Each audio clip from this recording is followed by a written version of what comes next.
Good morning. It's Tuesday, February 8th. I'm Carrie Freeman. Welcome to My Left Ear, which, as you know, my subscribers, is normally political commentary and psychic commentary. I'm diverting today. First time since I started this. I have something that I was really moved to talk about. So this video is number 77, and it is entitled The Color Purple, Whoopi, and Me, which will all be explained in a minute. It is for entertainment purposes only. And if you've never visited here, this is a Democratic YouTube channel run by me. And my left ear is intuitive and psychic, and I get a lot of information through my left ear. So I share that. I make predictions, and I do some healing spiritual work also. Privately, I'm a clinical hypnotherapist, and I do psychic coaching. And there is a video on psychic coaching, number 34, if you want to listen to that. It's all about how I do that. Entertainment purposes only. So as I said, I was moved to discuss a public issue. I know it comes with risk and criticism, and I'm willing to take that. So here we go. And in order to do that, I need to discuss my background. Now, this video leads with the name Whoopi Goldberg, and many people know that last week she made some comments on The View that were controversial. She really got slammed. And then she made a really sincere apology and then was suspended for 2 weeks. And the suspension is my issue. And I want to talk about it. And I have a little history with Whoopi. Not like we're best friends, no. But there's a history there over the years. But to get into this, I need to discuss my background because there's so much in my background about ethnic issues. Now, I was born in Dallas, Texas. Both sides of my family are Jewish. My mother's side is Ukraine Jews. My father's side is German Jews, Ashkenazi. My father was a stand-up comic his whole life, based out of Chicago. I mean, he never sold shoes or anything. That's how he made a living. It was pretty amazing that he did that without being famous. He was extremely talented. And he liked to call himself America's most versatile storyteller. So he did stories that were incredibly funny, but they were all around ethnic groups of people. Because even though it wouldn't be accepted now, my father talked about the differences between the different ethnic groups. He did it with a lot of love. He brought the humor to it. And he did dialects, which were brilliant. And he even included the Black community. And at that time, he called them Afro-American humor. He called it Afro-American humor. Whether that's okay today, I don't know. But I'm just giving you the history. So I grew up watching my father do ethnic comedy, watching him never offend anybody. It was a feat it was a miraculous thing. And I saw people from all different ethnicities rush up to him after every show, thank him, want to tell him a joke. It was very unifying. But when I was a kid, I would say, you know, Dad, you're a racist, but you're a really nice racist. And it was sort of like a joke I had around the house. He was interesting. He was passionate about understanding religion and the history of religion, but he didn't believe in organized religion. So we just sort of didn't have organized religion in our house. I went to Hebrew school. I didn't like it. And they said, you don't have to go. And then I grew up, this is kind of fun. I grew up in the neighborhood Hillary Clinton grew up. And all my girlfriends kind of looked like that, like blonde-haired, blue-eyed cheerleaders. And then there was me with frizzy hair, and there were maybe 4 Jews in the whole high school. So you know, that was just sort of an interesting. But that was the environment that I grew up. But I was a minority in that neighborhood. And Hillary and I graduated from the same high school, by the way. She was ahead of me. My German grandfather, in the 40s, flew some of his relatives from Germany to the United States and saved their lives. He rescued a bunch of cousins, and then I got to know these cousins, and they remained grateful for their entire life. Now, the first Black person I ever really encountered when I was a little girl was a woman named Jessie, who worked for my grandparents in Dallas. She was like a member of the family. That's how they treated her. And there were jokes about her being a part of our family, and she was a big Black woman. And that was sort of the closest I got to the movie The Help. But Jessie was not mistreated. She was loved. And as a child, I followed her all over the house. Loved her. So that was my imprint. In addition, my father sat me down at a very early age and said, never use the word N-I-G-G-E-R. I don't even like to say it today. Never. It was my first big lesson. I remember him telling me I never did, and I grew up to really hate the word. It's the worst word on the planet. And just an interesting, in 1969, I saw my father perform in front of 1,800 Black Muslims. He was opening for Sammy Davis Jr., the famous Sammy Davis Jr., who was phenomenal and a really nice man. I got to meet him. And they gave him a standing ovation. And that night, he did the Afro-American humor, but he waited till the end of the show, so it was his last. And they were up on their feet. They loved him. And after the show, Sammy Davis Jr.'s bodyguards came over and said, "You're pretty funny for a white boy." We all laughed. Everybody was invited into our home. Blacks, Hispanics, gays, anybody and everybody. This is how I grew up. And I brought up Hillary Clinton because all my girlfriends were like Christian. So I would go to churches on Sunday. I'd have a sleepover and I'd go to a Baptist church. I'd go Christian Science church. I'd go to all these churches, okay? My brain isn't. And so I was exposed to a lot. So this is my background. Now I'm going to talk about Whoopi. The first time I heard the name Whoopi Goldberg, I was a secretary at a literary agency, and someone walked in and said, "Oh man, I just got back from New York and I saw Whoopi Goldberg in her one-woman show." And I was typing and went, "Whoopi Goldberg, that's a really weird name. I never heard of Whoopi Goldberg." Well, she was in New York doing her one-woman show early in her career, and that was directed by Mike Nichols, the famous director. He kind of discovered her, as far as I know. Now I go to a psychic in the early 80s, and the psychic, I just remember her name. Her name was Elaine, and she says, "I see the color purple all around you."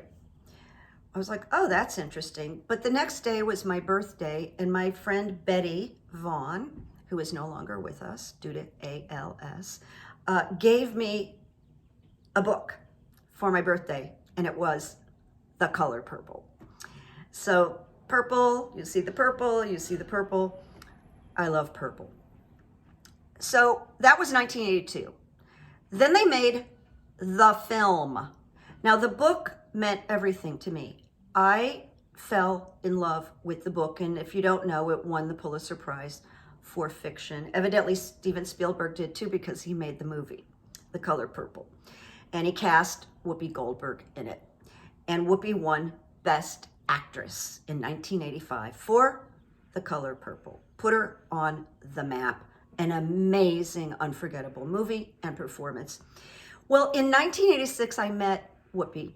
I went to work for, I've shared with you, I worked a lot in the entertainment industry, and I went to work for a production company that did a political satire show called Not Necessarily the News. I think it was on the air for 8 years, and they did a show called Fridays.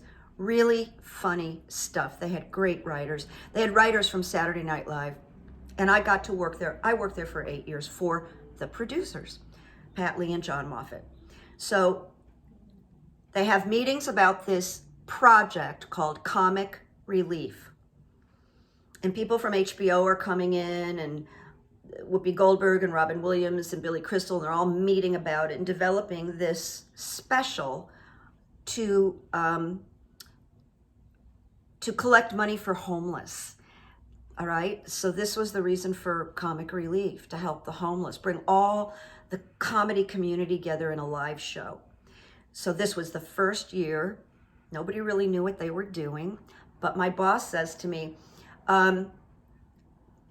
tomorrow a limousine is going to pick you up, then you're going to go to the Chateau Marmont, and you're going to pick up Whoopi Goldberg's mother, who's staying there. You're going to go up to her room, get her, and then you're going to take that car to the Bel Air Hotel, and you're going to pick up Whoopi Goldberg. Then you're going to go to a park, and we're going to shoot a public service announcement on a park bench with Whoopi and Michael J. Fox, the actor Michael J. Fox. So that's what I did. I went to the Chateau Marmont, went up to Whoopi's mother's room, met her, lovely woman, and we got in the car and we went to the Bel Air, and then we went into Whoopi's bungalow, met Whoopi, got in the car, drove to the park. So Whoopi sat next to me in the back seat. It was just very pleasant. I did not bring up The Color Purple or her Oscar. I didn't do fan geeking. I just kept in my position as a professional. She was really lovely. She was really nice. And Michael J. Fox was a doll. Now we get to Comic Relief. So we do that first event at the Universal Amphitheater in Universal City, live. It was 4 hours. It was an incredible experience, and I could probably do an hour show just on my experiences during Comic Relief. So every year, you know, I would see Robin, Whoopi, and Billy, and you get to know people if you're in production. So my job during the live shows was to be in the green room, and the green room is where all the talent comes before they're taken to the stage to perform or speak or do a public service announcement. It was a great job. I was surrounded by superstars, but I ran that green room, and it was a lot of fun. So ran into Whoopi, and then I worked on some Oscar shows in production. I worked as a professional stand-in, which is accepting awards so the director can time the show, and giving acceptance speeches. So that professional actors do that are in the Screen Actors Guild, and I am that. And that was a lot of fun, but I was there the year Whoopi hosted. I think probably was the first. I don't know if she's hosted twice or once. I didn't research that, but so we're at rehearsals, and you sit around and wait. You wait for your instructions. Go sit there, do this, do that. So I'm just sitting in one of the chairs in the theater, and from the left walks Oprah Winfrey, who came to rehearse, and from the right walks Whoopi, and they stop in front of me at my seat, at my knees, and I was locked in with Whoopi and Oprah having a personal, private conversation, and I just sat there kind of not knowing what to do, not able to leave. And they guess they didn't mind, but I went, this is really weird. I'm like 2 inches from Oprah, 2 inches from Whoopi, and they're just having a casual conversation. I just will never forget it. But every time I worked on one of these shows, Whoopi always remembered me. She always remembered me. She always would say, hi, how are you? Let me tell you, that's very unusual. I only remember one celebrity who remembered me, and I've worked with hundreds, and just, you might be wondering who it was, but it was Walter Matthau. I worked with Walter Matthau when I first moved to California for 3 months. He was doing a play with Jack Lemmon. Wonderful, wonderful man. Loved him. And then 6 years later, I ran into him, and he remembered me. It was astonishing. He didn't remember my name, but he walked right up to me and said, I know we know each other. And Whoopi always remembered me. And that says a lot about this person. So now I want to say one other thing in case Whoopi Goldberg ever sees this. My father, who was quite eccentric, played a lot of comedy albums for me. I mean, back in the day, there were vinyls, and he introduced me to a black comedian named Moms Mabley. and Whoopi produced a movie about Moms Mabley. A lot of people haven't heard, but she was filthy. Her material was filthy and really funny, and my dad actually played those comedy routines for me. So I just had to mention that in case Whoopi, she'll probably get a kick out of it. So here's the thing. This thing happened on The View that caused a lot of outrage. Whoopi said that she felt the Holocaust was about man's inhumanity to man and not really race. And there was quite an outrage after that. She came back and addressed it very directly, honestly, sincerely. I have a nose for that stuff, as you know, my left ear. It was very sincere. And then they had on Jonathan Greenblatt, the head of the Anti-Defamation League, and they had a spectacular conversation. I thought, wow, that is really good. Well, you know what? I looked up her apology. I wanted to read it to you because I made a tape yesterday and I didn't end up liking it. I was too long and too talky, and I didn't have the apology. So here's the apology. She wrote, and she said, on today's show, I said the Holocaust is not about race. This was at Twitter, and she came back the next day and talked. But about man's inhumanity to man. I should have said it is about both, she wrote on Twitter.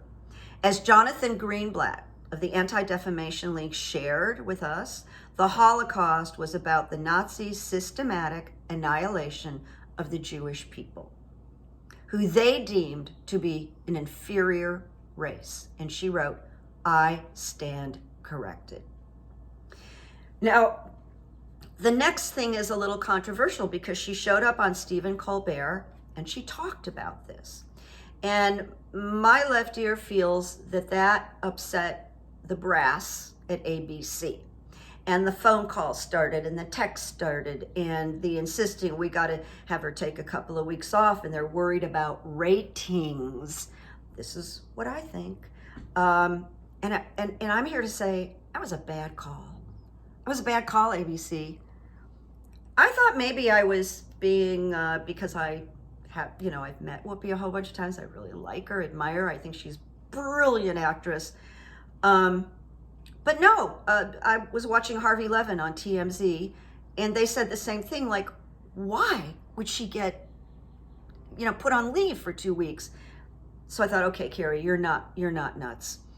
And right after the Stephen Colbert appearance, there was the announcement, Whoopi's gone for 2 weeks. She's on a leave. We want her to think and reflect on what she said. That felt so patronizing to me. They were not talking to a 25-year-old girl.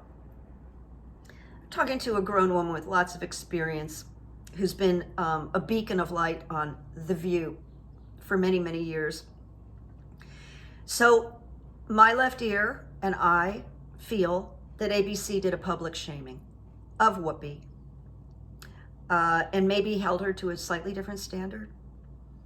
And trust me, I've seen Schindler's List 3 times. I've always gone by myself. My mother couldn't see any movies or documentaries on the Holocaust. It was so close to home. But some kind of a different standard here for Whoopi, because here's the thing, Joe Rogan is in the news. Joe Rogan on Spotify, who makes millions and millions and has millions of followers. There's all this footage of him saying the N-word, the N-word, the N-word, the N-word. But Whoopi is suspended. She left out some part of what she should have said. That's all. So this is my question, and I just want to say, ABC, I disagree with you. I think this is what you should have done. You should have made the week and had a segment every day devoted to the Holocaust, devoted to learning, and look at all the people you would have reached. It would have been educational, informative, but I think you blew it. So there you go. Now my left ear plugged into Whoopi Goldberg, who's 3,000 miles away, and here's what my left ear feels that Whoopi went into shock. Most likely her manager or her agents called her and informed her, you're going to have a vacation for 2 weeks.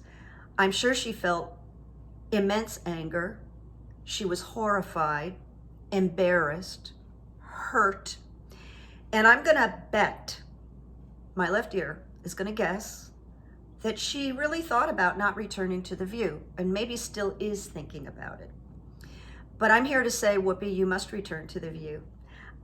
People need you to return to The View. And when you do, you'll be a hero and a model for a very classy human being. So my gut is we're going to see Whoopi come back, and it's really going to be special, and it's going to even elevate her even more. Now, you know I do the runes, which I don't do tarot, but I do the runes, which are these little stones that give guidance. And I threw one rune, wanted to get the energy on Whoopi, and I got the rune. This is something I do in my regular shows, by the way. It's the rune of journey. That's what it looks like. And this is really interesting, picking this rune. It's positive, by the way. This is the rune of journey, and it's concerned with communication, but two sides, both sides of an issue, okay? And it says what is above and what is below become united. That's a healing. Journey is also about self-healing, self-change, and reunion. That's about Whoopi and her reunion with her compatriots on The View, who I am pretty sure love her a lot. It says obstructions give way and any remorse disappears. Additionally, this rune, the rune of journey, represents the soul's journey and has within it the element of joy. And I have a saying, it's my own personal saying, and I usually use it when people are grieving a death, but we can just say when people are grieving. And here's my saying, joy will return because it insists. So joy is returning. I doubt that I'll ever be on ABC after this video. So I'm kind of smiling about that. Now I'm calling this segment Opinions Unlimited. Came up with Opinions Unlimited a long, long time ago and never used it. So there's going to be a few more. When I set up Patreon, I'm going to do more of these kinds of stories, and they're all positive. I'm not going to talk dirt about people. I could, but I'm not going to. As I end this, I want to pay a little tribute to Whoopi. And just like put together how accomplished she is. She won an Academy Award for Best Actress in a Supporting Role in Ghost in '91. She won a Grammy Award for Best Comedy Album in 1986. It is the original Broadway show recording that I told you about.